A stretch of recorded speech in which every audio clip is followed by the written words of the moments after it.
নমস্কাৰ বন্ধু বান্ধৱীসকল, মোৰ ইউটিউব চেনেলৰ আন এটা ভিডিঅ'লৈ স্বাগতম জনালোঁ। এই মোৰ পিছপিনে দেখিছে এইবিলাক কিন্তু শালি ধান ৰোপণ কৰিছে।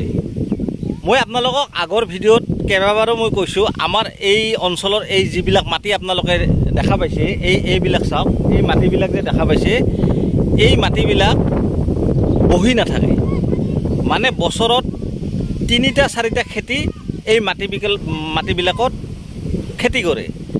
আমাৰ এই মাটিবিলাক আচলতে বহি নাথাকে, কাৰণ যে আপোনালোকৰ হয়তো উজনি অসমৰ ফালে বা বিভিন্ন ঠাইত মই দেখিছোঁ, বা আমাৰ গোৱালপাৰা জিলাতো দেখিছোঁ যে শালি খেতি কৰাৰ পাছত সেই মাটিবিলাক আৰু কোনো খেতি নকৰে, বছৰত সেই এটাই খেতি হয়, শালি খেতি।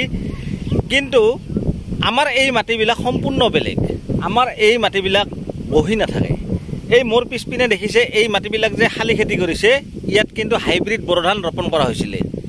হাইব্ৰিড বড়ো ধান যেতিয়া চপা হ'ল, হাইব্ৰিড বড়ো ধান চপা হোৱাৰ পাছত এই শালি ধানৰ বীজ কঠীয়াতলিত সিঁচি সেই কঠীয়াবিলাক এতিয়া শালি হিচাপত এইবিলাক ৰোপণ কৰিছে। চাওক, দেখিছে এই মোৰ পিছপিনে যিমান পথাৰ দেখিছে, এই পথাৰবিলাক যে আছে, এই গোটেই পথাৰবিলাকত তাৰমানে শালি খেতি কৰিব।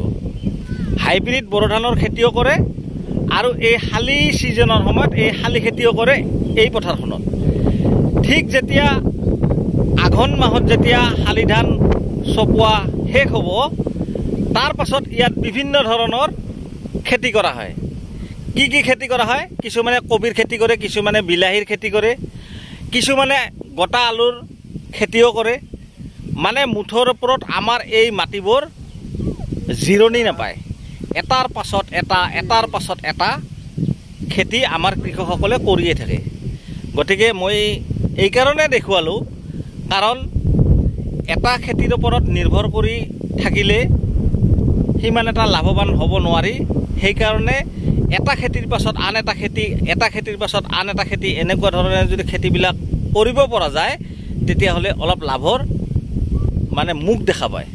গতিকে সেইকাৰণে মই আপোনালোকক দেখুৱালোঁ, আমাৰ এই মাটিবিলাক হাইব্ৰিড বড়ো ধানৰ খেতিও কৰা হয়। হাইব্ৰিড বড়ো ধান চপোৱাৰ পাছত শালি খেতি কৰা হয়।